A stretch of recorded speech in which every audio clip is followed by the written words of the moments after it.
स्नेहलता जाधव, जत तालुका महिला आघाडी अध्यक्षा डॉक्टर ममता तेली, जनस्वराज्य पक्षाच्या सुजाता पाटील, सलीम गवंडे, परशुराम मोरे ने आदरणीय व्यासपीठ. काही नावं चुकली असतील तर ती लिहून देणाराची चुकी असेल, माझी काही असणार नाही.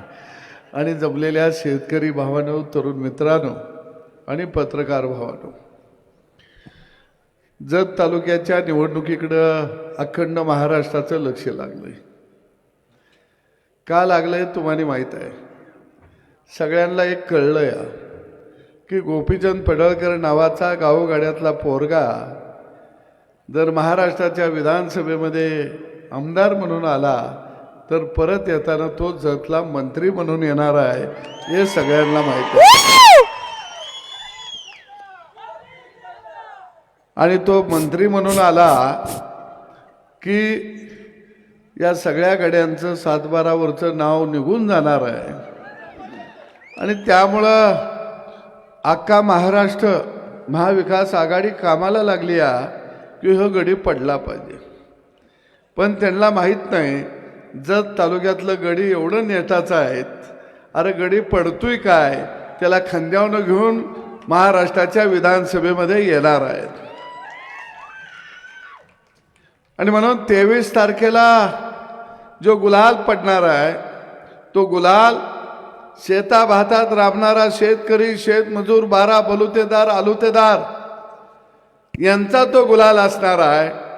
23 तारखेतला गावगाड्यातला माझा घाम गाळणारा कष्टकरी वर्ग आनंदानं गावागावामध्ये नाचायला लागणार आहे.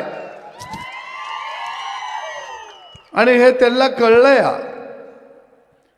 त्यामुळं काही लोक म्हणत आहेत की गोपीचंदला हरवायला आता अनेक क्लिपा बाहेर यायला लागलेल्या आहेत. तिने असं म्हणलं, तिने तसं म्हणलं, ते तवा तसं म्हणत होतं. अरे कसं म्हणत होतं, काय म्हणत होतं? अरे सदाभाऊ खोत हा शेतकऱ्याचा नेता मराठा समाजातला आहे. मी का त्याच्याबरोबर आहे तर मला माहित आहे या सगळ्यांच्या छाताडावर पाय देऊन नाचायची ताकद फक्त आणि फक्त गोपीचंद पडळकर या माणसामध्ये आहे. आणि आता किल्पा टाकताय, आबाळ टाका, काय फरक पडतो? अरे या जत तालुक्यातला शेतकरी वर्षानुवर्ष तहानलेला आहे. 50 वर्ष या राज्यामध्ये, देशामध्ये तुमची सत्ता होती, पण या जत तालुक्याला, तहानलेल्या जत तालुक्याला पैसा हा कुणी दिला? नरेंद्र मोदी आणि देवेंद्र फडणवीस जन्माला यावा लागला. अरे त्याने पैसे दिलं आणि तुम्ही डांबार खाईत बसला, मुरुम खाईत बसला. आता तुमचा आमदार बसा गल्लोगल्ली पळत असेल, मी याहून केलं, मी त्याहून केलं. अरे गोपीचंद पडळकरला एकदा निवडून द्या, ते हात दाखवान गाडी थांबवा, ते गावागावात दिसल तुम्हाला, पारावर बसवा. कारण का तर तो शेतकऱ्याचा पोरगा आहे, तो गावगाड्यातला पोरगा आहे. आता काय मंडळी म्हणत आहे ते बाहेरनं आलं, कुठनं आलं? पाकिस्तानातनं आलं. जे बाहेरनं आलं म्हणत आहे त्यांना विचारा, सोनिया गांधी कुठून आल्या? मी असं काय म्हणलं की 2 दिवस दंगा होतोया. परवा जतची सभा झाली. अरे आपल्याकडे म्हणत नाहीत का, आबाळाकडे बघून काय हाणायला लागलायस? त्याला वेगळा शब्द आहे. आबाळाकडे बघून मामा काय म्हणते ते वेगळा शब्द आहे. आबाळाकडे बघून काय हाणायला लागलायस? आरशात जाऊन तोंड बघ म्हणतील का नाही? साला मी साधा शब्द वापरला हो. सगळ्यांच्या भावना दुखावल्या. अरे तुमच्या भावना दुखावल्या, मग इथला शेतकऱ्याची लेकरं बाळ पोटाची खळगी भरायला वर्षानुवर्ष मुंबईला जात आहेत, पुण्याला जात आहेत. इथल्या बाया बापड्या माय माऊली हातामध्ये कोयता घेऊन ऊस तोडायला जात आहे. त्यावेळी तुमच्या भावना कुठं गेलेल्या होत्या? कुठं गेलेल्या होत्या? जत तालुक्यामध्ये सांगितलं जातं गोपीचंद पडळकर हा बाहेरचा आहे. मग जत तालुक्यातला साखर कारखाना कुणाला दिला? अरे कुणाला दिला कारखाना? अरे इथल्या शेतकऱ्यानं बायकोचं मनी मंगळ सूत्र मोडून त्या कारखान्याचा शेअर्स घेतलेला होता. तो कारखाना तुम्ही कुणाच्या घशात घातला? आणि ज्याच्या कारखाना घशात घातलाय त्याला माहित आहे गोपीचंद पडळकर जर आमदार झालं तर ह्यो कारखाना शेतकऱ्याच्याच मालकीचा राहिला पाहिजे म्हणून कामाला लागल. त्यामुळं यांच्या पोटात कळा सुटल्या. त्या मी तुम्हाला सांगतो, गावातल्या पुढाऱ्याकडे लक्ष देऊ नका. गावातलं पुढारी कसं आहेत माहिती आहे का तुम्हाला? पूर्वीच्या काळामध्ये तितूर पक्षी पकडायला शेतामध्ये पारधी जायचं. ते काय करतं? तितूर पक्षी पकडताना शेतामध्ये असं फास लावून ठेवतं आणि एक पाळलेला तितूर पक्षी एका पिंजऱ्यामध्ये ठेवतं. मग पाळलेला तितूर पक्षी, त्याला आपल्याकडे चितर म्हणतात, तितूर पक्षी पाळलेला चुक चुक चुक चुक चुक चुक करायला लागतो. रानातल्या तितरांना वाटतं भाऊ संकटात सापडला या. ते सगळे धावत येतात आणि लावलेल्या फासामध्ये अडकतात. मग ते पारधी काय करतं?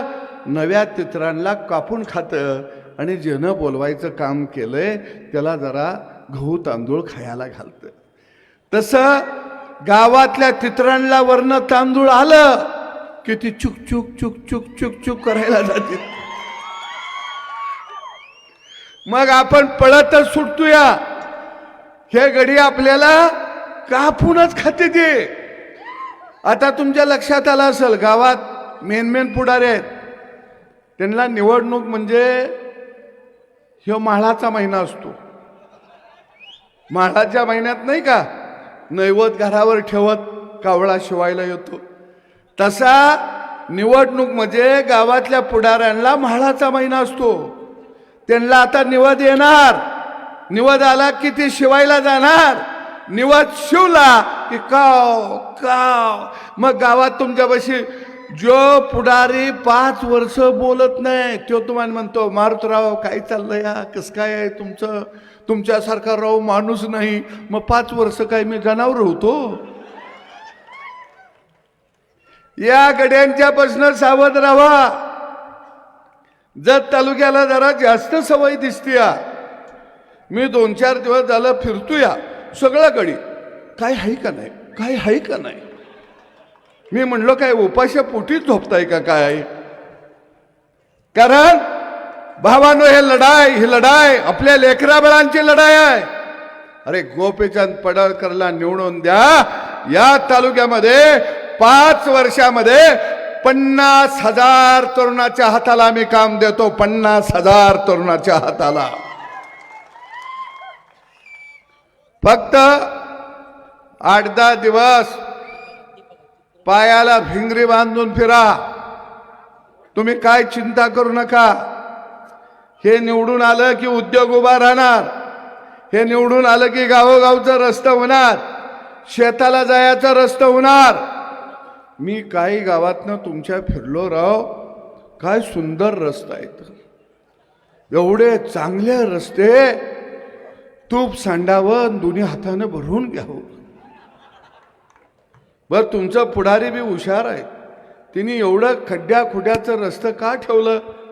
जर तालुका दुष्काळी तालुका आहे, लोकांच्याकडे पैसा नाही. जर माई माऊली डिलिव्हरी व्हायला लागली, दवाखान्यात न्यायचं म्हणलं तर पैसे कुठनं आणायचं? गाडीत बसवली, निम्म्या वाटत बाळातीन होती. या दवाखान्याचा खर्च वाचवला. आणि असे पुढारी तरी त्यांना वर्षानुवर्ष आपण निवडून देतोया, वर्षानुवर्ष. अरे रस्ता नाही, शेताला जायला रस्ता नाही, प्यायला पाणी नाही, हाताला उद्योग नाही, शेतीला पाणी नाही, तरी सुद्धा मला तुमचं कौतुक करावं वाटतं. त्यांना हलगा लावून वाजवीत आणताय का नाही? 50 वर्ष तुम्हीच वाटोळं केलं, राहिलं सायलेलं वाटोळं करा, मग जावा ढाण ढाण ढाण ढाण आणताय. काय चाललंय? अरे गोपीचंदची जन्मभूमी ही आटपाडी असेल, पण गोपीचंद पडळकरांची कर्मभूमी ही जत तालुका असणार आहे. मी तर तुम्हाला सांगतो, जत तालुका. आणि विकासाला तुम्ही काही चिंता करू नका. मी 6 वर्ष आमदार आहे, ते 5 वर्ष आमदार आहे. आम्ही दोघं सर्जा राजाची जोडी आहे. पैसा आम्ही कमी पडू देत नाही विकासाला. लक्षात आलं का? मी काय सांगितलं तर महायुतीचा उमेदवार गोपीचंद पडळकरच असणार सांगितलं तर का नाही? आता काय सांगतोया? महायुतीचा सांगली जिल्ह्यातला मंत्री हा गोपीचंद पडळकरच असणार.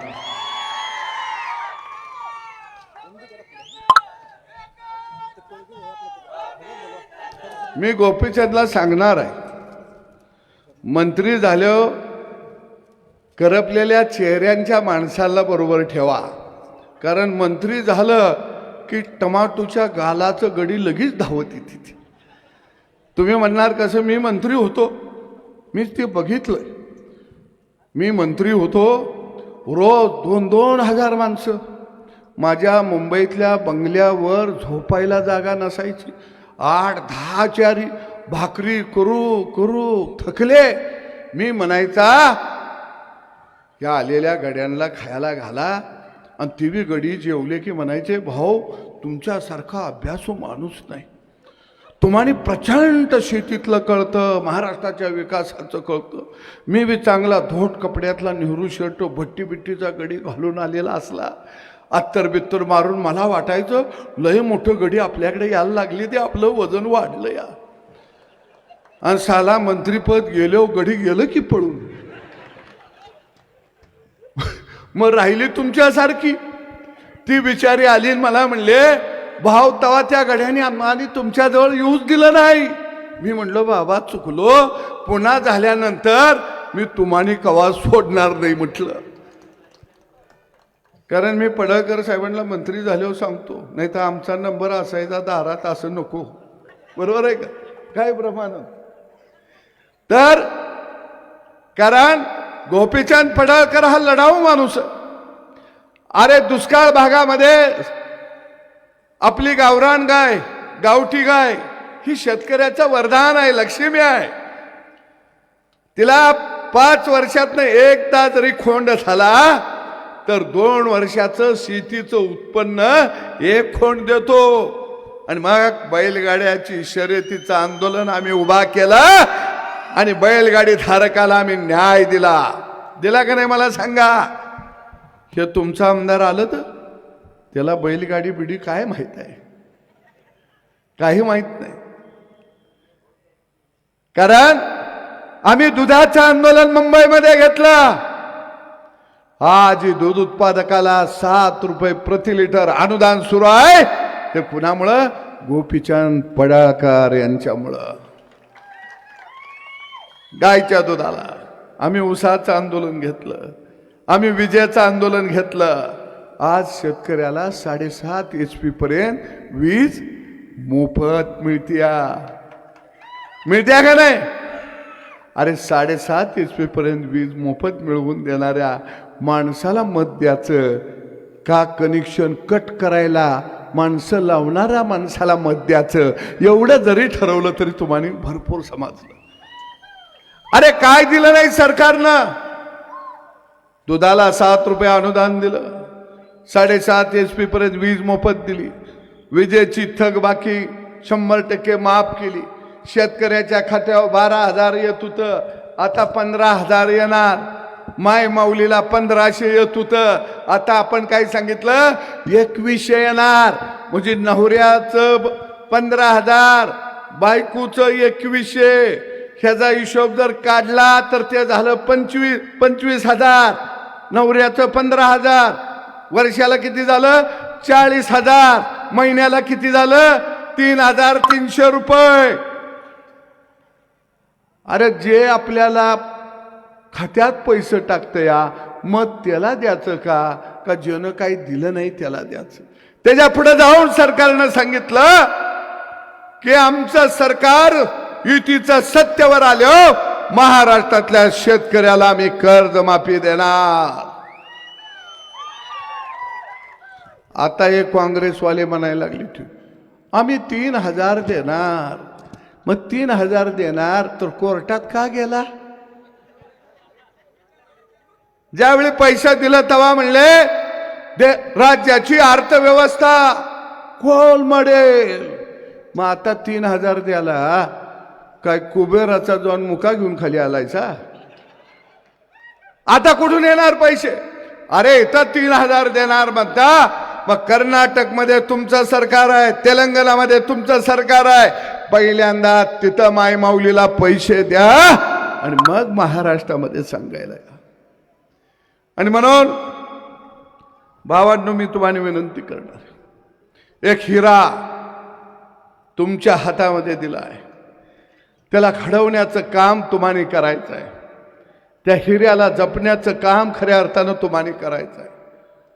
मी खात्रीपूर्वक सांगतो, त्या हिऱ्याला तुम्ही पैलू पाडा, या जत तालुक्याचं सोनं केल्याशिवाय तो हिरा थांबणार नाही, एवढं मी तुम्हाला इथं सांगतो.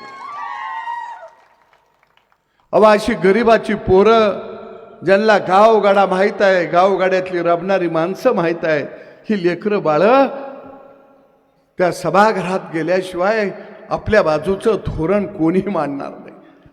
अरे मी शेतकऱ्याच्या पोटाला जन्माला आलो आणि म्हणून गेली 35 वर्ष शेतकऱ्याच्या प्रश्नावर आम्ही संघर्ष केला. अरे माझ्या शेताभातात राबणाऱ्या शेतकऱ्याच्या ऊसाला भाव द्या, त्याच्या सोयाबीनला भाव द्या, त्याच्या कडधान्याला भाव द्या. अरे हे आम्ही का मागत राहिलो? आम्ही आमच्या बापाचं दारिद्र्य बघितलं, आमच्या आज्याचं दारिद्र्य बघितलं. अरे मातीमध्ये खुपणारी माणसं आम्ही बघितली. अरे सणावाराला आमच्या लेकरा बाळाच्या अंगावर कधी चांगलं धडून कापड आलं नाही बाबा. अरे 15 ऑगस्टला तिरंगा फडकायला आमचं लेकरू शाळेत निघालंय, पण त्याच्या पायात कधी चांगला बूट आला नाही, सॉक्स आलं नाही, त्याच्या अंगावर चांगला ड्रेस आला नाही. अरे सन्मानानं आमचं पोरग जाऊन त्या तिरंग्याला सलाम करताना म्हणलं नाही की हे स्वातंत्र्य माझ्यासाठी आहे, हे मला मिळालंय. एवढी ताकद कधी आमच्या लेकरा बाळात तुम्ही आणली नाही. अरे 18-20 व दारिद्र्य काबड कष्ट करणाऱ्या माणसाच्या घरात तुम्ही निर्माण केलं. अरे आमच्या घरामध्ये जर कुणाला मोठा एखादा आजार झाला तर आमच्या पाया खायची वाळू सरकत्या. अरे आम्ही जित्या जागत्या माणसांना कधी 1 लाख 2 लाख 3 लाख अरे दवाखान्यामध्ये सुद्धा खर्च करू शकत नाही. अरे एवढा दारिद्र्य, एवढी गरिबी अरे तुमच्या थोरणामुळे आली. अरे एका बाजूला कृष्णा कोयना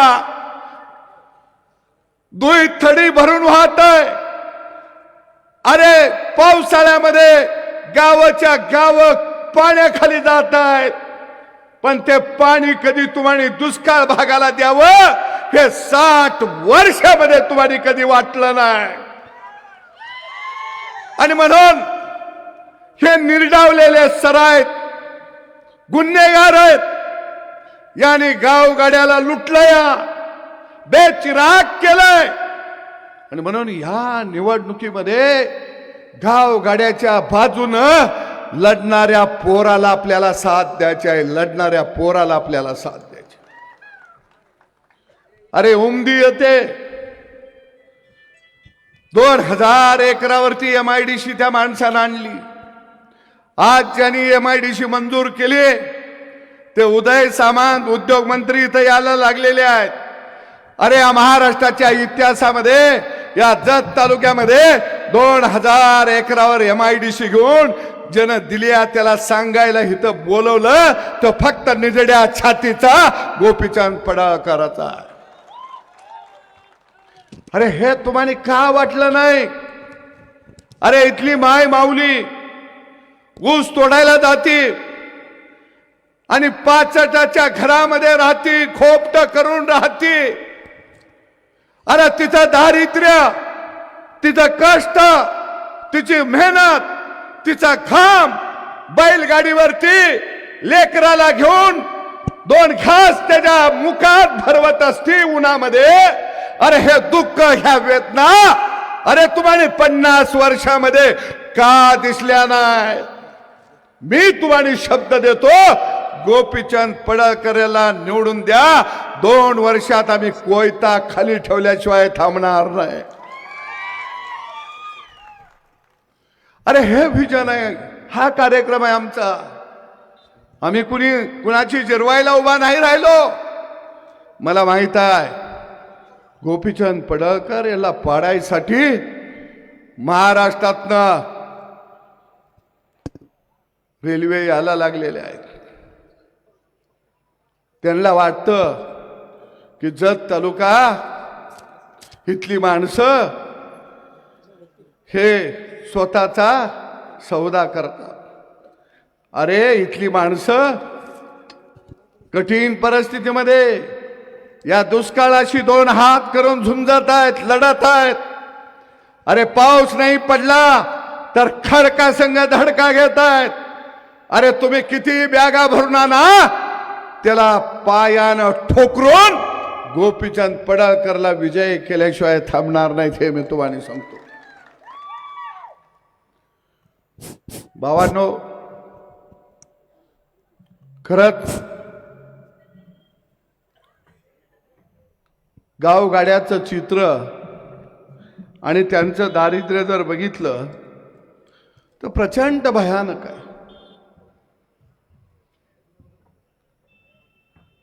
मी अनेक वेळा बोलत असताना चळवळीमध्ये काम करत असताना माई बापाची दुःख एवढी भयानक असतात. मी तुम्हाला 2 गोष्टी सांगणार आहे.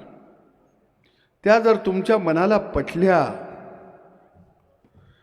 तर तुम्ही गोपीचंद पडळकर याला मतदान करा. मनाला नाही पटल्या तर करू नका. कारण आपण सगळी त्यातून गेलोय. 1983 साली माझ्या बहिणीचं लग्न ठरलं. आम्ही शेतामध्ये राहत होतो, साध्या घरात राहत होतो, लाईट नव्हती. कवळ्या वयामध्ये 16व्या वर्षी माझ्या बहिणीचं लग्न ठरलं. माझी बहीण ही गुरांच्या मागं असायची.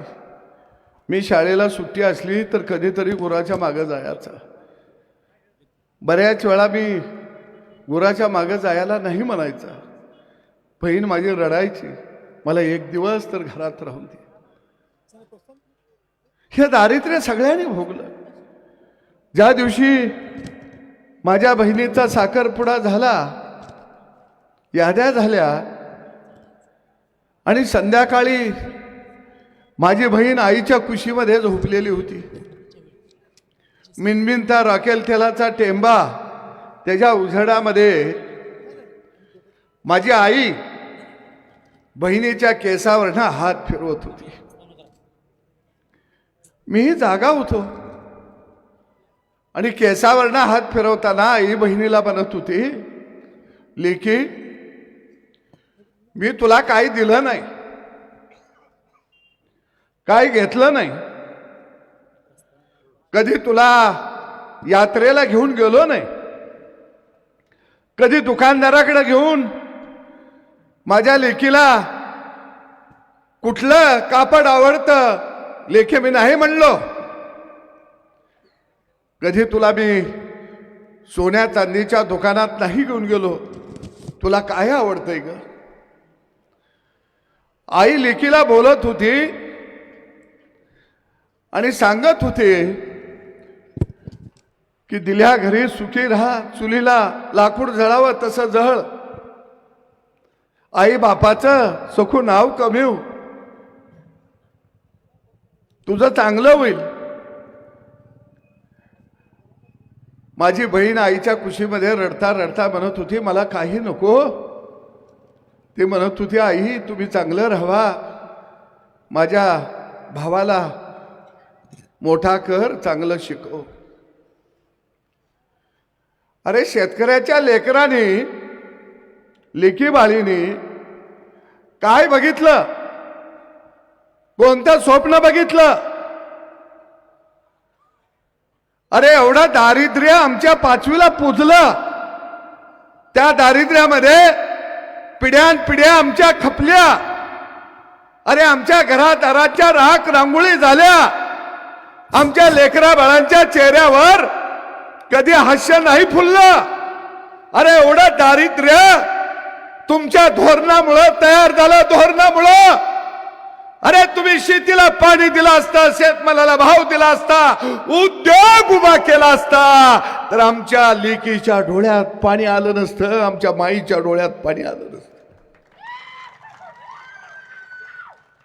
आणि म्हणून ही लढाई प्रस्थापित विरुद्ध विस्थापित, ही लढाई वाडा विरुद्ध गाव गाडा अशी ही लढाई आहे.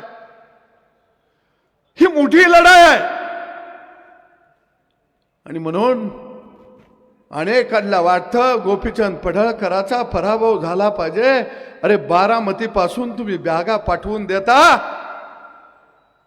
अरे तुम्ही कुठून ही बॅगा पाठवा, पण जत तालुक्यातली खवळलेली स्वाभिमानी जनता 23 तारखेला गुलाल गाव गाड्यावरच पाडल्याशिवाय थांबणार नाही. तुम्ही किती काय करा. आणि म्हणून गावातल्या पुढाऱ्यापासून सावध राहा. लेकरा बाळाच्या भवितव्याला महत्व द्या. गावाच्या गाव 100% झाली पाहिजे ती.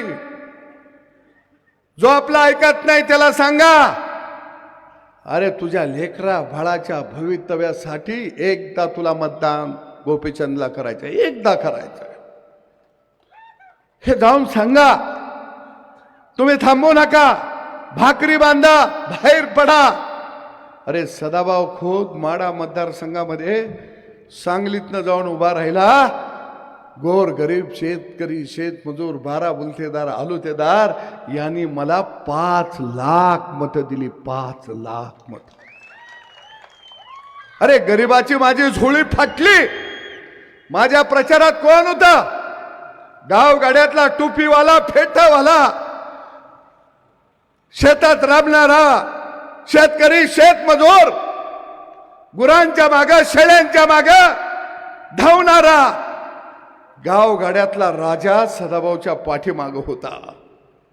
पुढारी नव्हता. अरे माझ्या माग ना आमदार, ना जिल्हा परिषद सदस्य, ना सरपंच, माझ्या माग अशी करपलेल्या चेहऱ्याची गाव गाड्यातली माणसं होती. आणि 5 लाख मतं या माणसाने मला दिली. त्यामुळं तुम्ही गावातला पुढारी इकडं गेलं का तिकडं गेलं काही चर्चा करू नका. त्याला वरनं तांदूळ आलं की ती चिवचू चिवचू करत तिकडं पडणार. ते चिवचू करायला लागलं की समजायचं ह्याला तांदूळ पडलं या. त्यामुळे तुम्ही त्याची चिंता करू नका. विकास पुरुष म्हणून आपल्याला कमळाला मतदान द्यायचं आहे. अरे देवेंद्र फडणवीसनं महाराष्ट्रामध्ये सभेची सुरुवात कुठून केली? जत मधून केली. त्याचं कारण त्यांनी सांगितलं, हा हिरा मुंबईला पाठवा, मी सोनं केल्याशिवाय राहणार नाही जत तालुक्याचं. भावांनो, मला आता परत कोल्हापूरला, हातकणंगल्याला आणि इस्लामपूरला 3 सभा आहेत. त्यामुळं मला जायचं आहे. मंत्री महोदय आले की मी निघल, पण मी तुम्हाला हात जोडून विनंती सांगतो, तुम्ही गावागावामध्ये वर्गणी काढा, निवडणुकीची पट्ट्या काढा. आपला नेता आम्ही आमच्या घामातल्या पैशावर वर्गणी काढून त्याला आम्ही आमदार केलाय.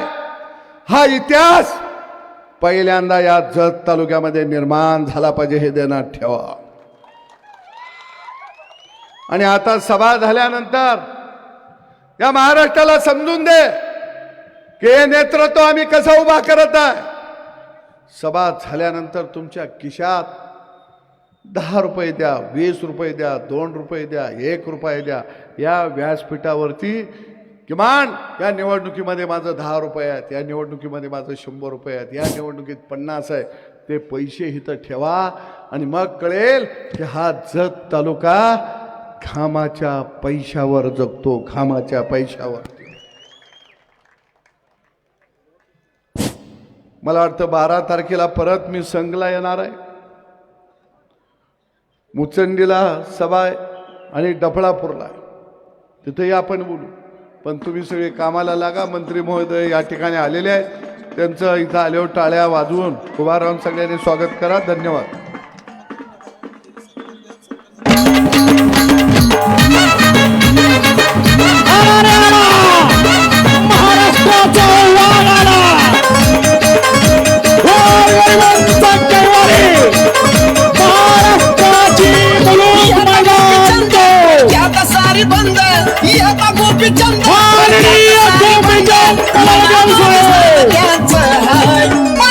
साहेबाचा दणका नाही बाबा नाही रे तुला सोसायचा नाही. नाही बाबा नाही रे तुला सोसायचा नाही. महाराष्ट्राची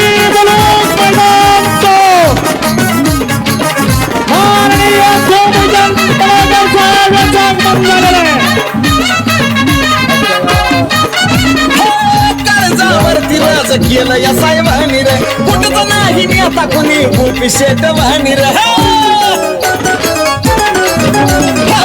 कर्जावरती राज केलं या साहेबांनी रे, कुठंच नाही मी आता. व्यासपीठावर उपस्थित असलेले सदाभाऊ खोत, व्यासपीठावर उपस्थित असलेले सर्व सन्माननीय मान्यवर आणि गोपीचंद पडळकर यांच्या विजयावर शिक्कामोर्तब करण्यासाठी आलेले माझे सर्व मतदार बंधू आणि भगिनींनो, गोपीचंद पडळकर साहेब माझ्यानंतर बोलणार आहेत, अजिबात चिंता करण्याची काही आवश्यकता नाही.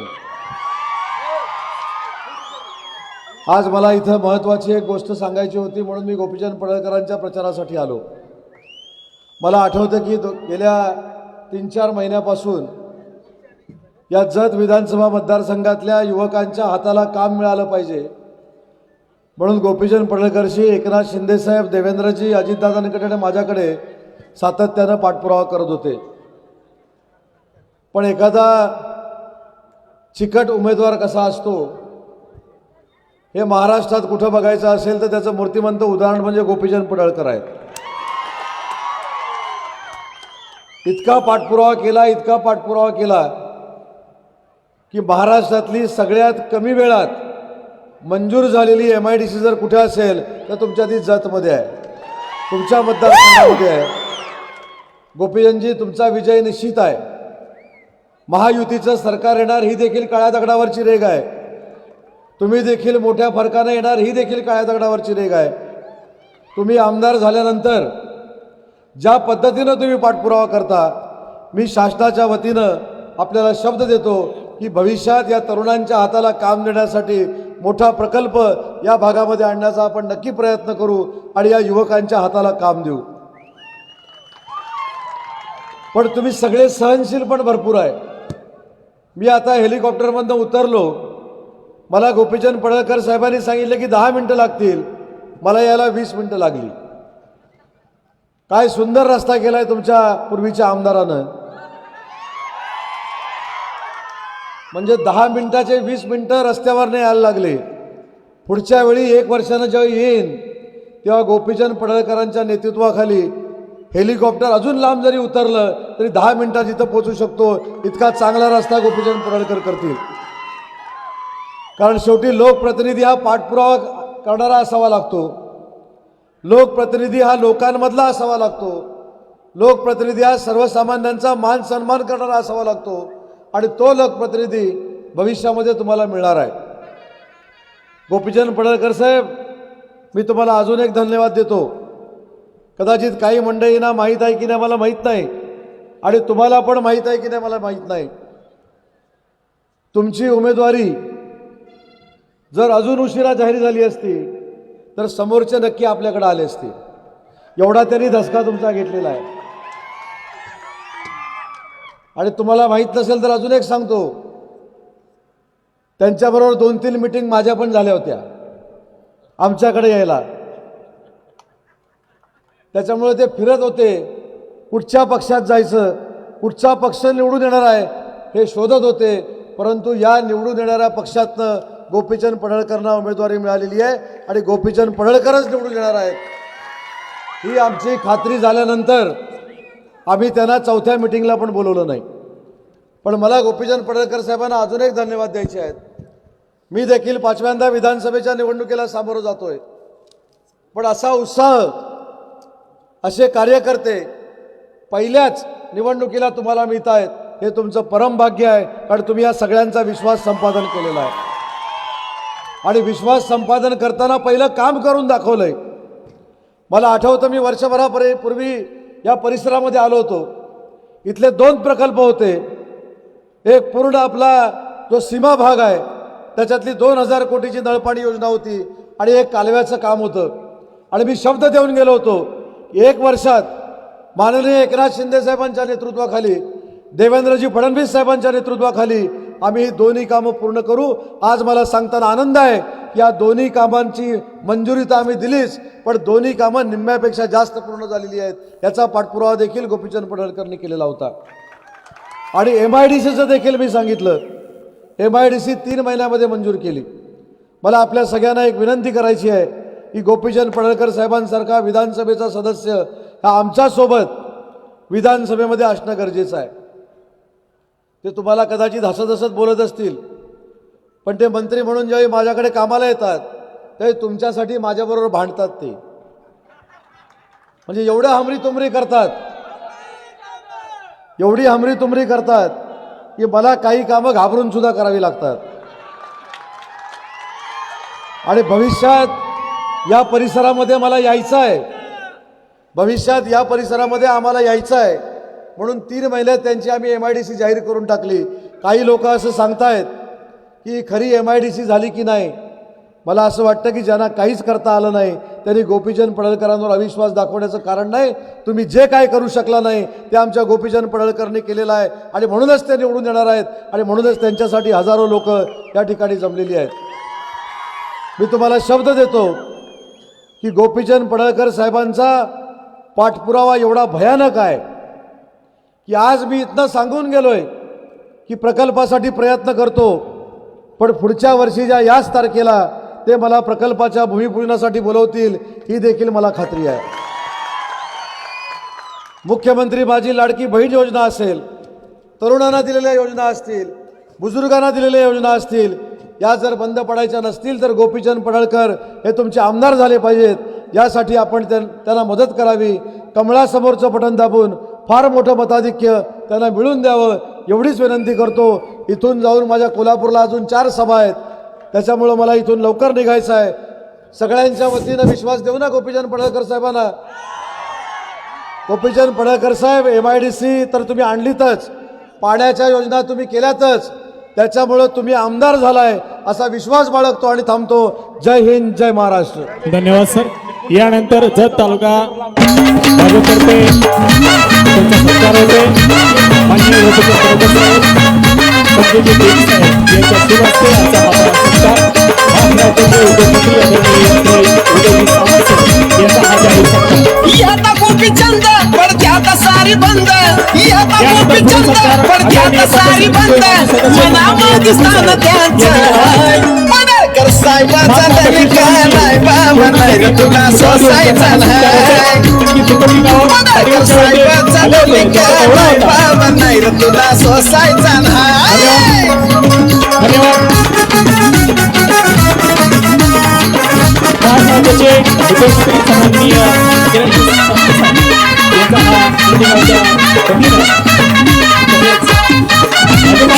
यांचा हा प्रतिभाचा खरंच त्यांचं शेड्यूल खूप बिझी आहे आणि त्यामुळे त्यांना नाविलाजानं पुढील सभेसाठी जावं लागते. आपली ही सभा अशीच चालू राहणार आहे. आज विधानसभेच्या निवडणुकीच्या प्रचाराच्या निमित्त उदय सामंत साहेब आले, त्यांच्यासाठी सगळे उभा राहून त्यांना धन्यवाद द्या.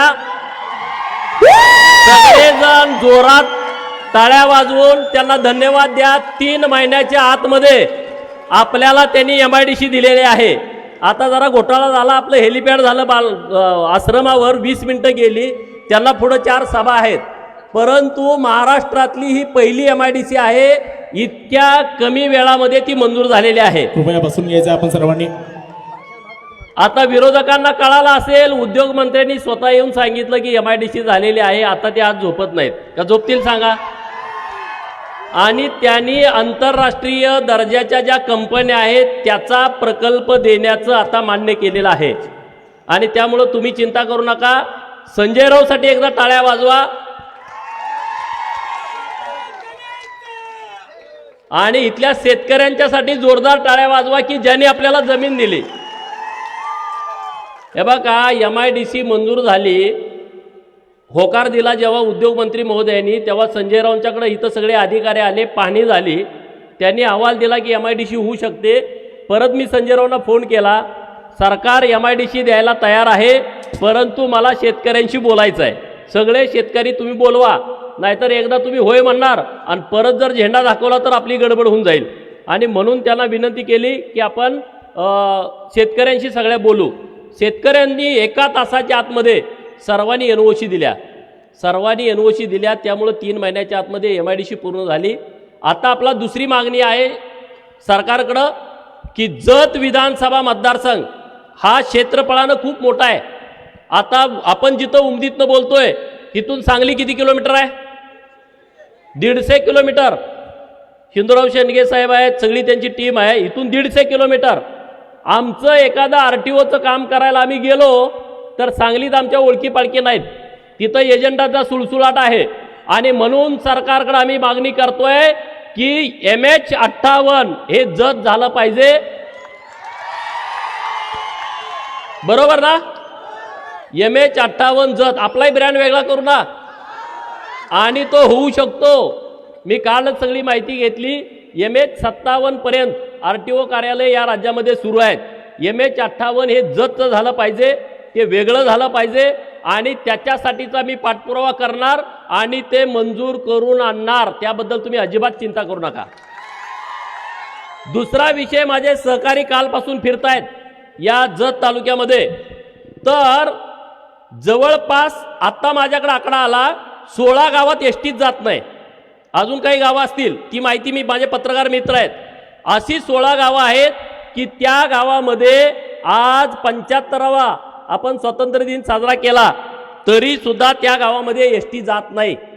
या गावात जर एसटी आत्ता जात नसेल तर तुम्ही सांगा, सोनलगी आपल्या बाजूला गाव आहे, या गावामध्ये एसटी येते का? सोनलगीची तर लोक आहेत, मी यादीच काढून आणलेली आहे. तिल्याळ आहे, सिंगणापूर आहे, कोणबगी आहे, कागनरी तांडा आहे, मुचंडी तांडा आहे, सोनलगी, प्रतापूर, गुळवंची, उमदी विठ्ठलवाडी, राजमानेवाडी, अंकले, बाज, बेळुंकी, डोरली, खलाटी, कारंडेवाडी असे अन्य गाव आहेत. आपल्या एसटी डेपोवरती इतका मोठा लोड आहे, इतके गावं त्याला कव्हर होत नाहीत. आणि म्हणून जत एसटी डेपो वेगळा आणि एक पूर्व भागामध्ये एक नवीन एसटी डेपो झाला पाहिजे, ही आपली मागणी आहे. मग ते कुठं करायचं ते आपण सगळ्यांच्या विचारानं ठरवू. मध्यभागी जिथं कुणाला सगळ्यांना सोयीचा होईल अशा पद्धतीचा एक डेपो आपल्याला करण्याची आवश्यकता आहे. आणि तो एसटी डेपो होणार. आपण जी मागणी करतोय ना, MH58 पण होणार जत आणि एसटी डेपो पण नवीन होणार. त्याबद्दल तुम्ही निश्चिंत राहा, त्याबद्दल काळजी करू नका. उमदी परिसरातील, उमदी जिल्हा परिषद गटातील लोक इथं आहेत, काही जाडर बोबलात जिल्हा परिषदमधले आहेत, संघमधले आहेत, दडीबडची मधली आहेत. तर तुम्हा सगळ्यांना माझी विनंती आहे, निवडणूक आता तुम्ही सगळ्यांनी हातामध्ये घेतलेली आहे, घेतले का नाही? निवडणूक ही लोकांनी हातामध्ये घेतलेली आहे. पुढचा गडी पैसेवाला आहे, त्याचा हिशोब सुरू आहे. आमच्याकडच्या कुठल्या कुणाला काय काय द्यायचं, अरे काय काय दिलं तरी लोक काही तुला मोकळा करतील, मतं तुला देत नाहीत. पैशाचा माज राजकारणामध्ये जास्त चालत नाही का? चालतो? भले भले पैसेवाले. मग तुमच्याकडे पैसे होते, 2014ला विश्वजित कदम का पडले? तुम्ही इतके पैसे वाटले होते ना तिथं, का पडले? त्यामुळं आपण काळजी आता घेतली पाहिजे. ऊसतोड मजूर जो आपला बाहेर पडलाय, तो प्रत्येक मजूर मतदाना दिवशी आपल्या बूथवरती आला पाहिजे. तुम्ही सगळ्यांनी काळजी घेतली पाहिजे की त्या सगळ्या मजुरांना आपण कसल्याही परिस्थितीमध्ये मतदानासाठी आणायचं आहे. कोण मुंबईला आहे, कोण पुण्याला आहे. इतरही काही पक्षातील सहकारी मित्र आपल्याबरोबर येत आहेत, त्यांचा सुद्धा सन्मान ठेवणं ही आपल्या कार्यकर्त्यांची जबाबदारी आहे, माझी जबाबदारी आहे. मी त्या सगळ्यांना विश्वास देतोय, तुम्ही आमच्या सोबत आलाय तर तुमचा सन्मान होईल, तुमचा कुठंही कसलाही अपमान होणार नाही, याची सर्वस्वी जबाबदारी आम्ही घेतोय. आमचे सगळे महायुतीचे नेते मंडळी स्टेजवरती बसलेले घेत आहेत. आता इथं मल्हार सिद्धाचं प्रसिद्ध मंदिर आहे, मल्हार सिद्धाचे पुजारी आहेत, ही मला वाटतं मल्हार सिद्धाचीच जागा आहे. तीर्थक्षेत्र ब चा प्रस्ताव मी पुजारी महोदयांना विनंती केलेली आहे की तुम्ही तीर्थक्षेत्र ब चा प्रस्ताव द्या. तो प्रस्ताव मंजूर करून आणून त्याला 5 कोटी रुपयाचा निधी उपलब्ध करून देण्याची जबाबदारी माझी आहे. आता मल्हार सिद्धाला एवढे लोक येतात, मला काही मुलं भेटली, सगळी एज्युकेटेड आहेत, शिक्षक वगैरे आहेत, आणि त्यांना मी विनंती केली, कर्नाटकामध्ये मठ खूप आहेत आणि त्या मठाची कॉलेज आहेत, त्यांची आर्थिक परिस्थिती चांगली आहे. तशी मल्हार सिद्धाच्या मंदिराची पण आर्थिक परिस्थिती चांगली आहे. तुम्ही शिक्षण क्षेत्रामध्ये लक्ष घातलं पाहिजे. तुम्ही फक्त लक्ष घाला, मी मंजुरी आणून देण्याचं काम करून देतो.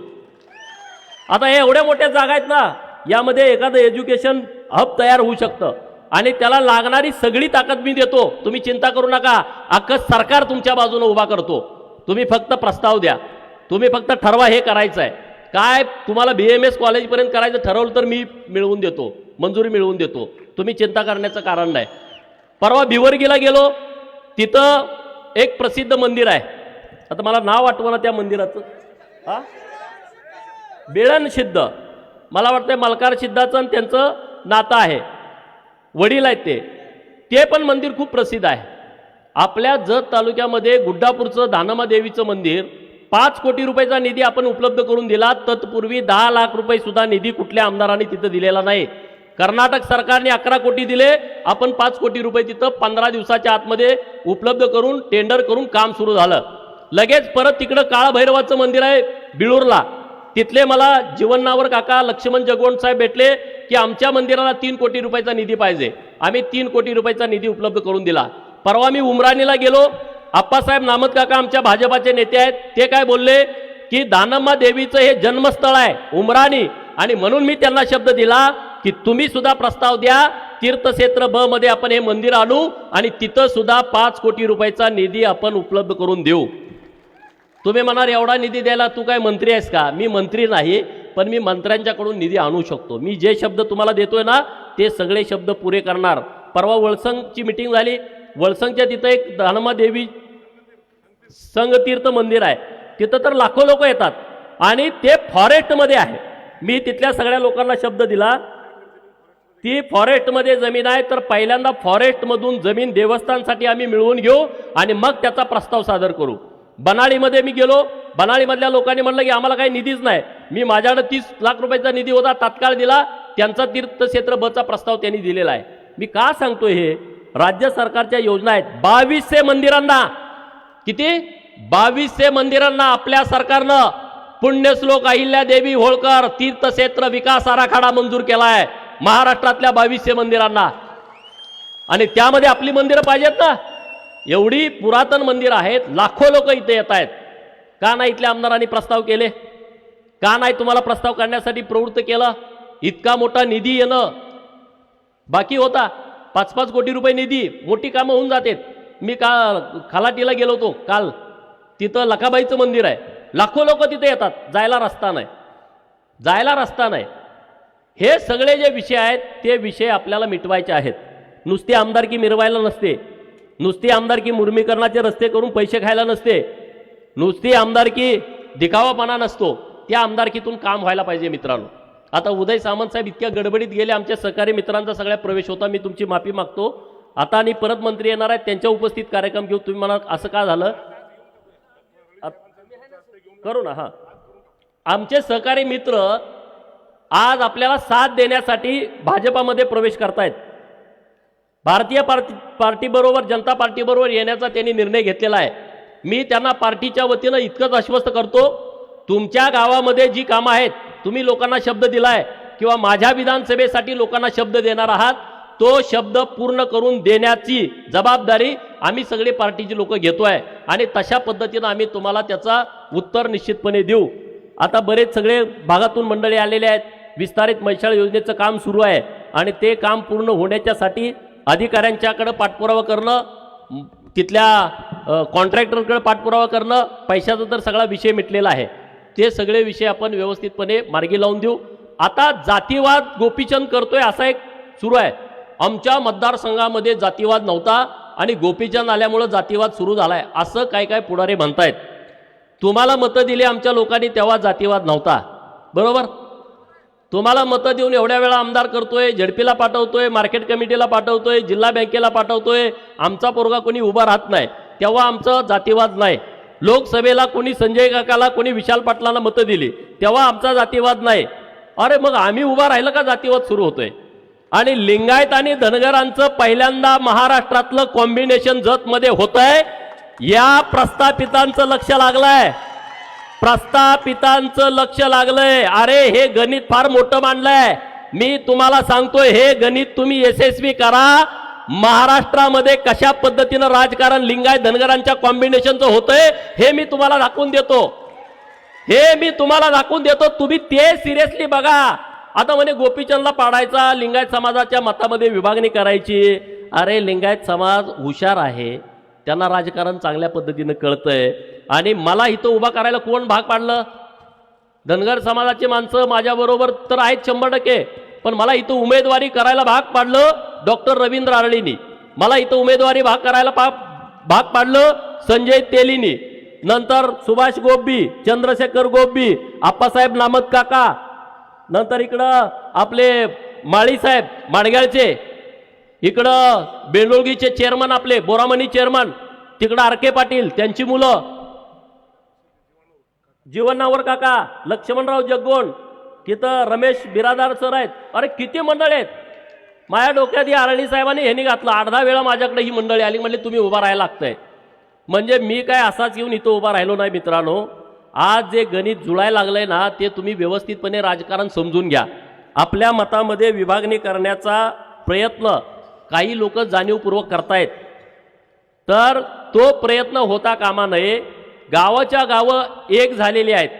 80% मतदान करणार असं गावात गेल्यानंतर लोक बोलतायत. मी परवा बन्नाळीला गेलतो जिल्हा परिषद गटामध्ये, म्हणले बन्नाळी गटात तुम्हाला कमी आहे. आता सुनील भाई इथं आहेत, त्यांनी दौरा लावला होता. सगळी टोटल मराठा समाजाची गाव, तुम्हाला तर माहीत आहे, तुमच्या येळवीत मी आलो होतो. हा काय परिस्थितीत सांगा. आम्ही काय कोणाला पैसे दिले का जेवण दिलं काय नाही. लोक उत्स्फूर्त आमच्या बाजूने उभे आहेत. बनाळी गटामध्ये प्रत्येक गावामधला दौरा यशस्वी झाला. 60%च्या पुढे मतदान देतो असं लोकांनी सांगितलंय. गरीब मराठा समाज ताकदीनं आमच्या सोबत उभा आहे. त्यामुळं जातीपातीच्या राजकारणाला मुठमाती देऊन विकासाचं राजकारण आपल्याला करायचं आहे. जत तालुक्यावरती जेवढा गेल्या 30-40 वर्षात अन्याय या प्रस्थापित पुढाऱ्यांनी केलाय, त्या प्रस्थापित पुढाऱ्यांना जतची ताकद आपल्याला दाखवून द्यायची आहे. दाखवणार ना? जिल्ह्याचं राजकारण जतमधनं झालं पाहिजे. जिल्हा परिषदचा अध्यक्ष ठरवण्याची क्षमता तुमच्यात आहे. आम्ही म्हणतोय आम्हाला सभापती पद द्या. आणि तुम्हाला जोडीला आमच्या खानापूर आटपाडीतल्या 2-4 सीटा तर आहेत ना. तुम्ही राजकारण तुमच्या हातामध्ये घेऊ शकता, इतकी ताकद जतमध्ये आहे. परंतु जतला नुसता मतदानासाठी नुसतं आपल्याला वापरून घेतलं आणि आपल्याला सोडून दिलंय. आपल्यावरती जेवढा अन्याय झालाय तेवढा 5 वर्षामध्ये भरून काढायचा आहे. किती वर्षामध्ये? एखाद्या क्रिकेट कुणाकुणाला आवडतं बोटवर करा. अरे बऱ्याच जणांना आवडतं. एखादी मॅच अशी असते की 1 बॉलमध्ये 6 रन काढायचे, बरोबर? अशा किती मॅच झालेत? 1 बॉल आणि 6 रन पाहिजेत. मग आपण सारखं देवाचा दावा करतो, देवाचं नाव घेतो, आपण ज्याला मानतो त्या देवाला, बिरोबाला मानत असाल, सिद्धनाथाला मानत असाल, मलकार सिद्धाला मानत असाल, बाळूमामाला मानत असाल, ज्योतिबाला मानत असाल. आपण अरे बाबा देवा देवा देवा आमच्या इथं आमचा जो खेळाडू खेळतोय त्याच्याकडून 1 सिक्स जाऊ दे. ते सोपं आहे 1 बॉलमध्ये 6 मारणं. पण आपल्या पुढं असं अडचण आहे, 1 बॉल आहे 7 रन पाहिजेत. किती? जतच्या विकासाच्या बाबतीमध्ये आपल्याकडे 1 बॉल आहे आणि 7 रन पाहिजेत. एक नो बॉल तर गेला पाहिजे, नाहीतर व्हाईट बॉल तर गेला पाहिजे, आणि मग आपल्याला सिक्स मारायचा आहे. आणि तो सिक्स आपण तुमच्या पाठिंब्यावरती मारणार आहे. आता आपण काय म्हणतोय, जयंतरावनं निधी पळवला, बरोबर ना? आता आराराबा आणि पतंगराव साहेब तर नाहीत, त्यांच्यावरती आपल्याला काय बोलायचं नाही. पण आता जयंतरावनी निधी पळवला, आपण सगळे म्हणतोय, तुम्हाला हे मान्य आहे का नाही? जयंतरावनं निधी पळवला हे तुम्हाला मान्य आहे का? मी तुम्हाला सांगतो, तुम्ही मला इथला आमदार करा, महाराष्ट्रामध्ये महायुतीचं सरकार येतंय, जयंतराव बोंबलला पाहिजे, माझा निधी जतला पळवला. बोंबलल की नाही?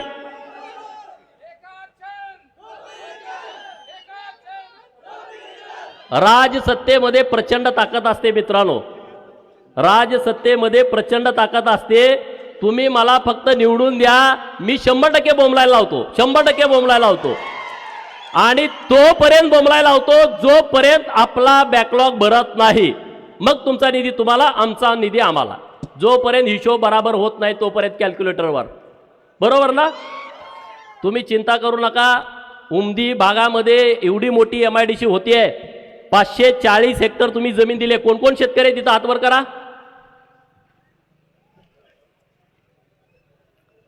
तुमचं मनापासून आभार, धन्यवाद. तुम्ही खूप चांगला निर्णय केलाय. तुमच्यामुळं काय होणार आहे माहित आहे का? तुम्ही 50-60 शेतकऱ्यांनी एवढी जमीन दिली आहे. सांगलीची MIDC 166 हेक्टर मध्ये आहे. कुपवाड मिरज MIDC 166 हेक्टर मध्ये 400 कारखाने आहेत आणि 15,000 लोक काम करतायत. तुम्ही आता जमीन दिली आहे 560 हेक्टर, आणखी 240 हेक्टर तुम्ही जमीन देणार आहे. शेजारचे शेतकरी आम्हाला भेटतायत. म्हणजे झाली जमीन किती इंदुराव सर? 800 हेक्टर, म्हणजे 2000 एकर. सांगली मिरजच्या MIDCच्या 5 पट मोठी MIDC उमदीमध्ये होते. किती पट मोठी? आणि जे उद्योग देतात तेच मंत्री आता इथं आले होते ना. देवेंद्र फडणवीस साहेबांनी जतमध्ये शब्द काय दिला? एक इंटरनॅशनल कंपनीचं युनिट आम्ही उमदीला देतो. तुम्ही ऐकला ना? मग एक जर युनिट आलं तर 10,000 पोरं एका युनिटला कामाला लागतात. एका युनिटला बाकीची 40-50 हजार पोरं इतर तालुक्यातनं इथे येतील. MIDCतला विषय संपला, बाजूला राहण्यासाठी, जेवणाच्या खानावळी, इतर सगळं परिसरच बदलून जाईल. मी तुम्हाला स्वप्न दाखवत नाही, हे वास्तवात येणार आहे. आणि मी सगळ्या उद्योजकांना शब्द देणार आहे, इतर MIDC मध्ये तुम्हाला त्रास होतोय, हॅरॅसमेंट होते, खंडणी मागते, उमदीच्या MIDC मध्ये तुम्ही या, तुम्हाला कुणी तुमच्या केसाला धक्का लावणार नाही. आम्ही तुम्हाला प्रोटेक्शन देऊ. तुम्ही फक्त इथं बिझनेस तुमचा सुरू करा आणि आमच्या लोकांच्या हाताला काम द्या. एवढाच आमचा स्वार्थ आहे. आम्हाला दुसरं काही भानगडी करायची गरज नाही. आणि अनेक MIDCतले कारखाने बाहेर पडले, तिथल्या पुढाऱ्यांनी त्यांना त्रास दिलाय. अनेक MIDCतले कारखाने बंद पडले की तिथल्या अनेक गुंडांनी त्याला हप्ते मागितलेले आहेत. दर महिन्याला देणं शक्य नाही. आणि मी तुमच्या सगळ्यांच्या साक्षीनं सांगतोय, आपल्याला त्यांना प्रोटेक्शन दिल्याच्या नंतर या सगळ्या परिसराचं नंदनवन होणार आहे, परिसराचं नंदनवन होणार आहे. आणि तुम्ही काळजी करू नका. उमदी आता सगळीकडे चर्चेला आहे का नाही सांगा? उमदी MIDC, जत विधानसभा, अख्ख्या महाराष्ट्रात जतकडं सगळ्याचं लक्ष लागलंय की नाही? जे काय 10-12 मतदारसंघ असतील त्यामध्ये हा मतदारसंघ आलाय की नाही? चर्चेत आता नंबर 1ला आहे. प्रचाराचा नारळ जतमधलं फुटला, भाजपच्या प्रचाराचा नारळ जतमधलं फुटला, याचा तुम्हाला अभिमान वाटतोय की नाही? अरे 160 गडी उभा आहेत चिन्हावरती. किती? आपणच एक आहे का नवसाचं? नाही, 160 आहेत.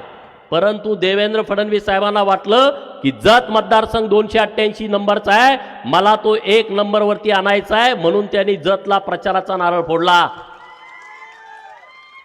विकासाच्या बाबतीमध्ये सुद्धा जत नंबर 1ला येणार आहे. चिंता करू नका, काळजी करू नका. व्यासपीठावरचे सगळे नेते मंडळी ताकदीनं, एकजुटीनं, एक दिलानं सगळेजण मेहनत घेत आहेत. तुम्ही सगळे मेहनत घेत आहेत. बूथवरचे कार्यकर्ते मेहनत घेत आहेत. इतर पक्षामध्ये असणारे सुद्धा शरीरानं तिकडं आहेत, मनानं सगळे आपल्या बाजून आहेत. मी काय लोकांना चेक करायला लावतोय.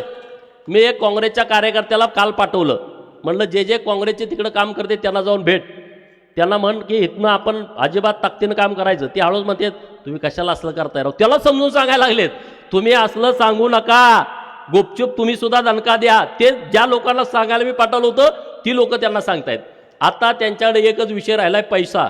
मला एक जणांना काल निरोप दिला, त्यांनी यादी काढल्या कुणाला किती द्यायचं, कुणाला काय करायचं, भाजपमधल्या आमच्या सगळ्या पक्षातल्या लोकांना कसं फोडायचं. अरे आमची लोक विचारावरती प्रेरित होऊन काम करतायत. पैशासाठी काम करणारे कार्यकर्ते भाजपामध्ये नाही आहेत, पैशासाठी काम करणारे महायुतीमध्ये नाहीत. आम्ही सगळे विचारावरती काम करतोय आणि सगळ्यांचा एकच अजेंडा आहे, जतचा विकास झाला पाहिजे, जतचे प्रश्न मिटले पाहिजेत. जत तालुक्यातल्या प्रत्येक गावातल्या घर नसणाऱ्या बेघर माझ्या भावाला स्वतःचं हक्काचं घरकुल मिळालं पाहिजे. घरकुल नसेल, त्याला जागा नसेल तर जागा घ्यायला सरकारचे पैसे मिळाले पाहिजेत. प्रत्येक भगिनीला सरकारच्या योजना पोचल्या पाहिजेत. हे आमचं ध्येय आहे.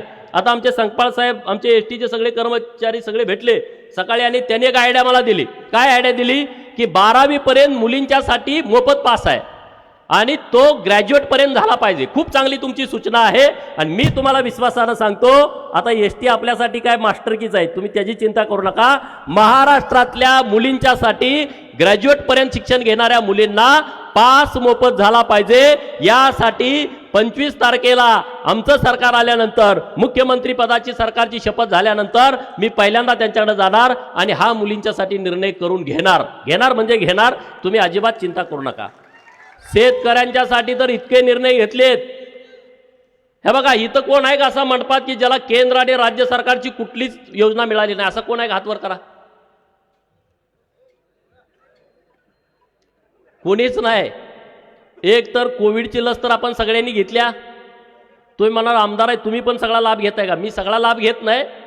आमची आई शिकली नाही तरी आई खात्यावरती पैसे आले का म्हणत्या, अरे ते खात्यावर पैसे आलेत काढायचं का नाही? नाही म्हणलं मी ते परत पाठवायचे आहेत. मग ते हात लावत नाही तिथं. मी आमदार आहे, मी नाही घेतला पाहिजे कुठला सरकारचा निधी, बरोबर की नाही? परंतु मी एक लाभार्थी आहे, मला कोविडचे 2 डोस मिळाले, ते फुकट मिळालेले आहेत केंद्र सरकारच्या पैशातून. माझा जीव वाचलाय म्हणजे मी लाभार्थी आहे का नाही? मग हे सोनिया गांधीजींना पण 2 डोस दिलेत, हे राहुल गांधीजींना पण 2 डोस दिलेत, शरद पवारांना 3 डोस दिलेत. 2 डोस आणि 1 बूस्टर डोस. तरी सुद्धा ते म्हणतंय केंद्र सरकार काही काम करत नाही. ते फोटो तुम्ही बघितला नाही साहेबाचा इंजेक्शन मारतानाचा? हा, म्हणजे तुम्ही भाजपच्या केंद्र सरकारचे लाभार्थी आहे मित्रांनो, प्रत्येक माणूस आहे. आता इथं वीज बिल माफ कोणाकोणाला झाला हातवर करा बघा. अरे काँग्रेसवाल्यांचं पण झालंय, त्या शेतकऱ्यांनी खरं तर विचार करायला पाहिजे. शरद पवारांच्या राष्ट्रवादीत काम करणाऱ्या शेतकऱ्यांनी पण विचार करायला पाहिजे. वीज बिल माफी कधीच होणार नाही असे काँग्रेस राष्ट्रवादीवाले म्हणत होते. राष्ट्रवादीवाले म्हणजे शपचे, इकडं अपचे आपल्यासोबत आहेत, तर कधीच होणार नाही असं म्हणत होते. आता झालं नाही? तुम्हाला आलं का नाही बिल नील म्हणून? थकबाकी 0 महिन्याचं लाईट बिल 0 7.5 HP पर्यंत. 3 HP मोटारी कोणाकोणाच्या आहेत? 5च्या आणि 7.5च्या कोणाकोणाच्या आहेत? आणि 10च्या कोणाच्या आहेत? तुम्ही हात घ्या. 10चे HP, 10 HP. तेव्हा 3 गडी आहेत. हे जरा सावकार गडी आहेत. अख्ख्या मंडपात तुम्ही 3घच आहे. तुम्ही जरा प्रगतशील बागायतदार आहात. तर साहेबांना विनंती करतो, 10चं बी गडी काय काय राहिलेत त्यांच्यासाठी पण योजना आणली पाहिजे. बरं, का निर्णय घेतला? 1 वर्षाच्या आतमध्ये सोलरवरती आणतंय सरकार. आपलं सरकार ज्या योजना आणतंय ना, अत्यंत हुशारीनं आणतंय. एवढा बोजा सरकारवर पडत नाही. जेवढी सबसिडी देत होती ना, आता 16,000 कोटी रुपये द्यायला लागतात एक्स्ट्रा सरकारला. 56,000 कोटीचं वीज बिल माफ केलंय. किती? तुमच्या थकबाकी होत्या त्या 56,000 कोटीच्या होत्या, ते सगळं माफ करून टाकलं आणि 1 वर्षाच्या आतमध्ये सगळं सोलरवरती येत आहे. तुमच्या आता गावात लाईट रात्री येते नाही आणि सकाळी जाते, आपल्याला रात्रभर शेतात जावं लागतंय. हे 6 महिन्याच्या आतमध्ये सगळं बंद होणार आहे. आपल्या सांगली जिल्ह्यामध्ये हायेस्ट सोलरचे टेंडर झालेत, हायेस्ट. ही काय योजना आहे? आपल्या गावातला फिडर आपल्या गावातच सोलरवरती, आपल्या गावातच वीज तयार होणार. आपण कोयनेत पाणी कमी झालं म्हणून वीज कमी येत्या, आपण किती वेळा ऐकलं. पाऊस पडला नाही म्हणून वीज कमी येते. आता ते बंद. आता सकाळी 7ला लाईट येणार, संध्याकाळी 7ला लाईट जाणार. तुम्ही मालिका बघून जेवत जेवत मालिका बघून घरी झोपणार निवांत, तुम्हाला रात्रीचं शेतात जावं लागणार नाही. योजना चांगली आहे की नाही सांगा?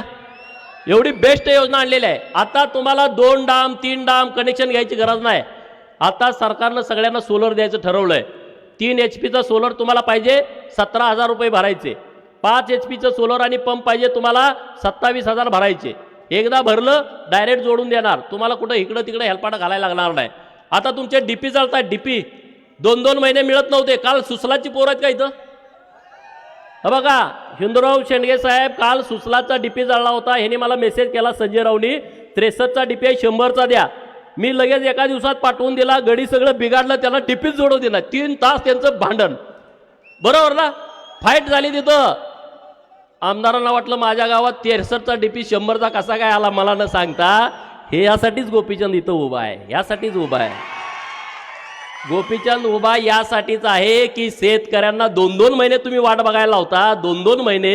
अरे 2 महिने डीपी जाळल्यानंतर, TC जाळल्यानंतर तिथं राख होईल त्या पिकाची. काय राहील 2 महिने TC नसल्यानंतर? आणि तुम्ही अधिकाऱ्यांना पण माझ्या सूचना आहेत MSCBच्या, तुम्ही आमच्या शेतकऱ्यांना गाडी घेऊन यायला लावता डीपी न्यायला. सरकार भाडं देत आहे तुम्हाला.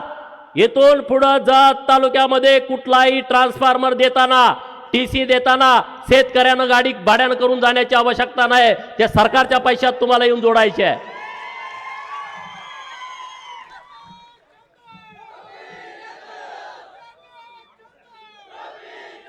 रेशन कार्ड काढायला 5,000. मी तहसीलदार साहेबांना सांगितलं इकडे येताना, तुम्ही जतला या, एजंट बंद झाले पाहिजेत. प्रांत साहेबांना सांगितलं जतला या, एजंट बंद झाले पाहिजेत. दोन्ही अधिकारी चांगलेत. समजा आता इलेक्शन लागलंय, पण पुढच्या महिन्यामध्ये जत तहसील कार्यालयामध्ये जो एजंट असेल त्याला तिथं थारा मिळणार नाही. गरिबाचं काम डायरेक्ट झालं पाहिजे. आणि रेशन कार्डाची तुम्ही यादी काढून ठेवा. कुणाला कुठली कुठली कार्ड पाहिजेत त्यांना घरी आणून वाटायला लावतो.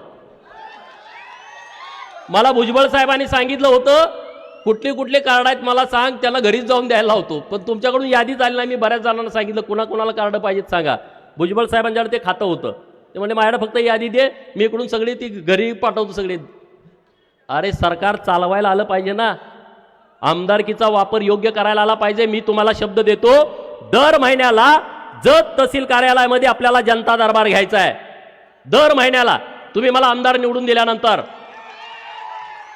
एका बाजूला सगळे अधिकारी, DYSP, प्रांत साहेब, तहसीलदार साहेब, PI साहेब, BDO, पंचायत समितीचे सगळे अधिकारी, सगळ्या खात्याचे, बांधकाम असेल, MSCB असेल, तुम्हाला पाहिजे ते जलसंधारण, जलसंपदा, ग्रामविकास, कुणी. एका बाजूला अधिकारी, ग्रामसेवक अण्णासाहेब, तलाठी अण्णासाहेब, इकडं माझी तालुक्यातली जनता. तुमचा कोणाचा प्रश्न आहे समोरासमोर उत्तर. माझी नोंद झाली नाही, का नाही झाली? बरोबर ना?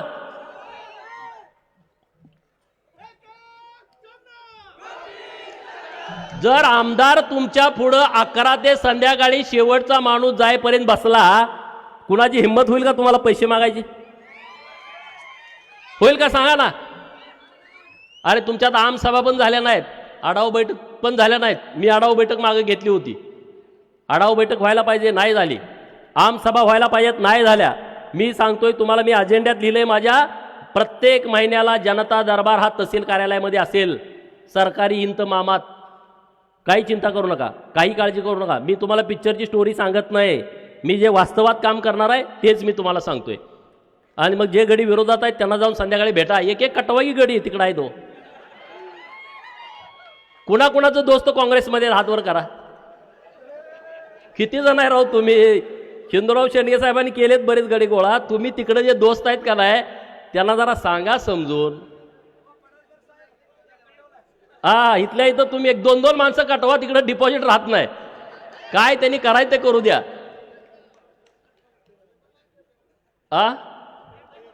कुठं पण असतील त्यांना इकडे घेऊन या, कारण मत वाया घालवू नका मित्रांनो. माझं जरा लीड वाढवलं तर माझी कॉलर जरा टाईट होईल हो मुंबईमध्ये.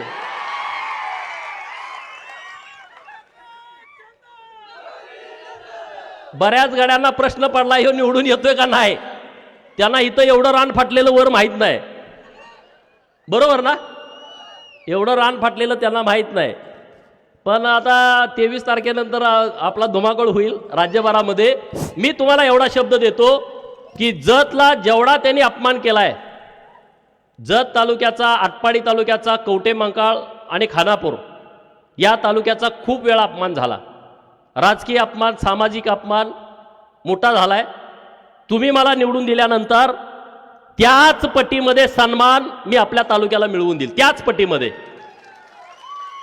महाराष्ट्राच्या कानाकोपऱ्यात तुम्ही कुठं गेला, 288 जत म्हणला, तुमचं काम झालं पाहिजे. 90% लोकांची कामं अशीच होतील. जतचा आहे, गोपीचंदचा माणूस आहे, एवढ्या कामं होतील. 10% काय काय खोडसाळगड आहेत, माझं नाव सांगितलं मी काम करत नाहीत, त्यांचा जरा किडा वळवळतो मला माहीत आहे. कुणाचा वळवळतो हे मला माहीत आहे. त्यांना दुरुस्त करणं मी करतो, त्याची चिंता तुम्ही करू नका. तो आहे मी आहे, मी कुठं जात नाही अजून 30 वर्ष. महाराष्ट्राच्या राजकारणामध्ये मी 30 वर्ष असणार आहे, बरोबर ना. आता मी 42 आहे, तर अजून 20-25 वर्ष तर काम करायला काय अडचण नाही. मला काय अजून कुठला त्रास नाही, काय काळजी करू नका. त्यामुळं जो नडतोय ना मुद्दाम म्हणून, हा त्याचं कारण असेल, आम्ही कायद्यात आहे नाही ते सांगतोय, तर मग ठीक आहे ना. पण कायद्यात असताना सुद्धा जो त्रास देतोय तर त्याला सरळा करावाच लागतो. आता माझे एसटीचे कर्मचारी इथं आले, त्यांना विचारा, त्यांच्या आयुष्यामध्ये सगळ्यात जास्त पगारवाढ आपण केलेली आहे, सगळ्यात जास्त. पहिल्यांदा असं घडलंय, पहिल्यांदा असं घडलं. बैलगाडा शर्यतवाले कोण आहेत का इथं? बघा, माझे पत्रकार मित्र आहेत इथं. बैलगाडा शर्यतवाले मालक सगळ्या आमदारांना भेटले होते, 288 आणि विधान परिषदेच्या सगळ्या आमदारांना. ते म्हणायचे आंदोलन करा, रस्ता रोको करा. ते माझ्याकडे आले, 200-300 आले होते. मी त्यांचं ऐकून घेतलं व्यवस्थित.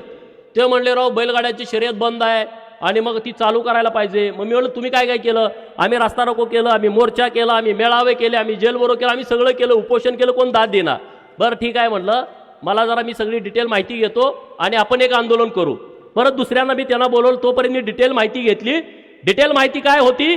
39 लाख देशी गोवंशाची बैल कत्तलखान्याला गेली होती. किती?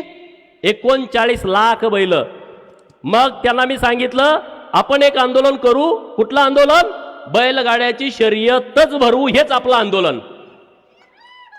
बैलगाड्याची शर्यत भरवली. 8 दिवस अख्ख्या राज्यभर देशभर चर्चा झाली. 8व्या दिवशी बैलगाड्याची शर्यत चालू झाली. झाली का नाही? 8व्या दिवशी बैलगाड्याची शर्यत चालू. त्याचा फायदा काय झाला? आज गावागावामध्ये बैलगाड्याच्या शर्यती सुरू आहेत.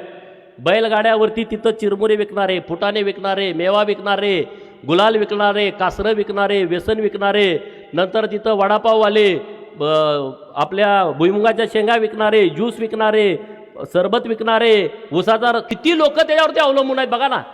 एक कुटुंब नुसत्या शेतकऱ्याचं नाही, त्याला रिलेटेड सगळी लोक आता अन्नाला लागली, बरोबर की नाही. आणि बैलाचे दर काय वाढले? अरे बकरा माडग्याला जातोय 2 लाखाला आणि बैल जाता 10,000ला. माडग्याला मेंढर कुणाकुणाच्या घरी आहेत? माझ्या घरी मेंढ्या आहेत 1 लाख 1.5 लाख रुपये किमतीच्या आहेत.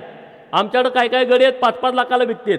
बकरं एवढ्याला जात होतं आणि बैल जात होता 10,000ला. आता मला आनंद या गोष्टीचा आहे, माझ्याच गावातला एक पोरगा आहे दत्ता पाटील पंच, इथलं ते इकडं मित्र आहेत त्यांचे.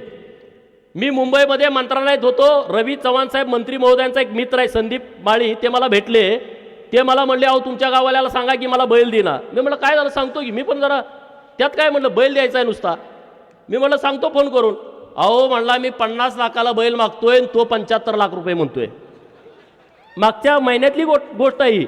50 लाखाला मी बैल मागतोय आणि तो 75 लाख म्हणतोय. अरे फॉर्च्युनर गाडीची किंमत 53 लाख आहे आणि माझ्या बैलाची किंमत आहे 75 लाख रुपये. हे आंदोलन आम्ही केलं, हे आंदोलन आम्ही केलं. विरोधक म्हणतो ह्यांचं काहीतरी जास्त. अरे आम्ही हे काम करतो. महेदादा लांडगे भेटले मला परवा, सलगरमधला. त्यांना एक बैल पाहिजे होता. तो काय असा पळणारा बैल नव्हता, त्यांच्याकडे काळा बैल आहे तसा सेम बैल ह्यांच्याकडे होता. आता त्याची किंमत इथं 1 लाख असेल, ते म्हणले 5 लाख देतो, तरी पण हे गडी देणार. ते म्हणले त्याला सांगायचं समजून. म्हणजे किती बदल झालाय आपल्या शेतकऱ्यांच्या जीवनामध्ये सांगा ना, एका बैलगाडी शर्यत चालू होण्यामुळं. आणि म्हणून आता माझी सरकारकडे मागणी आहे, महाराष्ट्र केसरी कुस्तीची जशी स्पर्धा असते तशी बैलगाड्याची महाराष्ट्र केसरीची स्पर्धा झाली पाहिजे महाराष्ट्रामध्ये. तालुक्यात झाली पाहिजे, परत जिल्ह्यात झाली पाहिजे, परत विभागीय, परत महाराष्ट्राची. होऊ द्या ना, देऊ द्या दणका. शेतकऱ्याच्या घरात जाऊ दे, 1.5 कोटी रुपये काय बक्षीस सरकारला आवलते. आणि ही मागणी आपण आता सरकारकडे लावून धरू. नुसती लावून धरू नाही, ती सरकारकडून मान्य करून घेऊ. गावातल्या लोकांच्यासाठी आपल्याला करायचं आहे काम. बोलण्यासारखे बरेच विषय आहेत. आमचे जे सगळे सरपंच मंडळी आहेत त्यांनी व्यासपीठावरती यावं, त्यांचा आम्ही सन्मान करावा. आपल्या मान्यवर लोकांनी या सगळेवर. सर सर यादी द्या माझ्यावर. शेट एक खूप महत्वाचं काम आहे. एक गरीब लिंगायत समाजाचा गरीब शेतकरी आहे तो तुमच्याकडं तो तुम्हाला हे बघा, खास- हिंदूराव शेंडगे आमचे करेवाडीचे मित्र आहेत, सरपंच आहेत. त्यांनी आज काँग्रेसमधून भाजपामध्ये प्रवेश रमेश केलेला आहे. माळी रमेश माळी यांना विनंती आहे कृपया त्यांनी पुढे यायचं. कामा तांबे हे माजी सरपंच आहेत. भानुदास वनमाने पैलवान, विठोबा शेंडगे, सुनील सरगर हे आपल्या करेवाडीचे आहेत. कोणबगीचे रमेश बिलिन, विजय कुमार बिराजदार, सुरेश बिराजदार, अमसिद्ध बिराजदार, लवंगामधून लहू लोखंडे, महासिद्ध भिसे, सचिन पाटील, असंगी तुर्कमधून भगवान शिंदे, दानेश्वर कांदळे, माननीय कांबळे, माननीय बाबासाहेब करे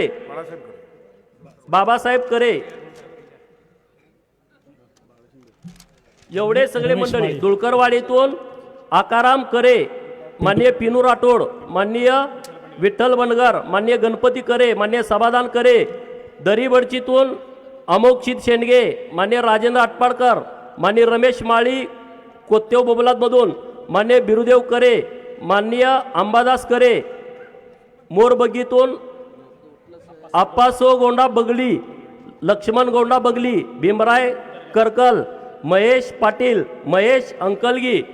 नंतर बालगावमधून गोपाळ सिद्धराया माळी, नंतर सोनलगीमधून बसवराज पाटील, माननीय आप्पासाहेब पांढरे, माननीय वनाप्पा कोळी, माननीय प्रवीण वनेकर, दोंडीबा पांढरे, रामू पांढरे आणि उमदीमधून राजेंद्र कोळगिरे.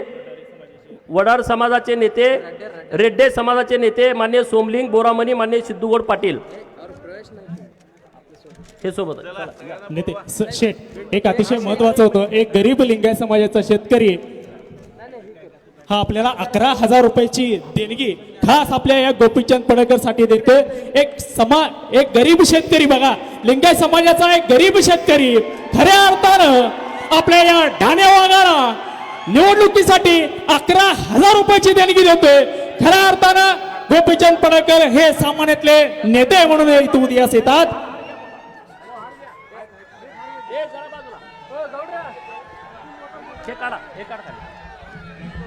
काढा ते काढा, डायस काढा.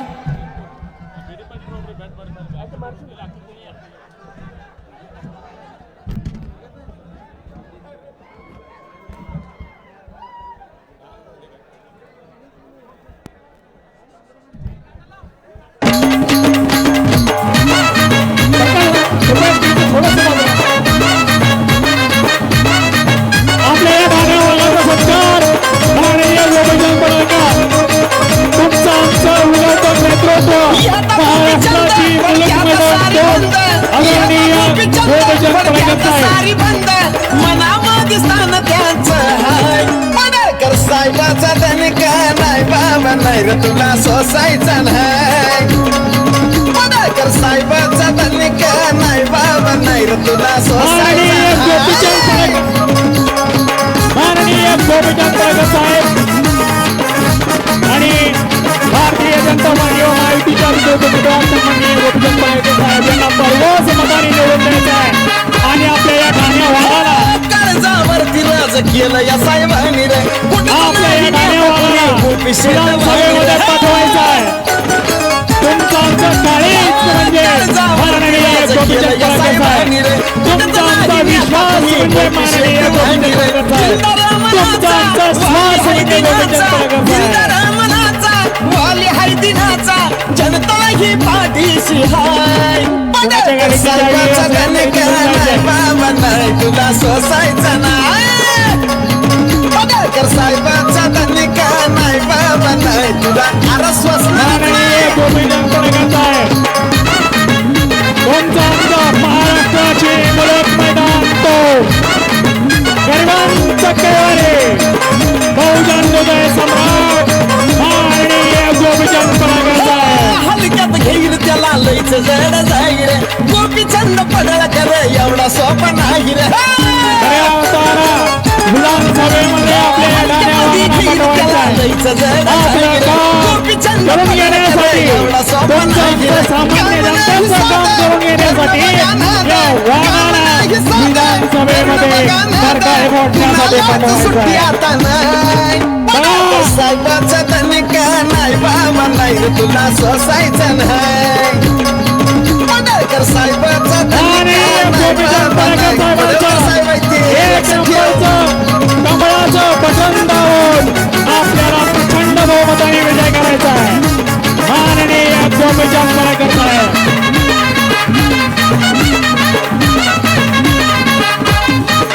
माननीय गोपीचंद विकासाच्या कामाची डोळ्यामध्ये आगर जत तालुक्याचा ह्यो ठाण्या हाय वागर माननीय गोपीचंद साहेब पडळकर यांच्यावरती भेट विकासाच्या कामाची डोळ्यामध्ये आगर आणि जत त्यांच्या तालुक्याचा ह्यो पक्षामध्ये ठाण्या जाहीर हाय पक्षप्रवेश या सर्वांचा होतोय आपल्या सर्वांचं प्रेम इथं दिसू शकतं तुम्हाला काठी घोंगडावाला भाळावारी भंडारा हाय तुम्हाला कदाचित साहेबाचा तनिका नाही कदाचित तुम्हाला या गोष्टीचा सोसायचं थोडाफार नाही त्रास होत असेल पण या तमाम साहेबाचा जनतेचं प्रेम आपल्यावरती दिसून येते तुला सोसायचं नाही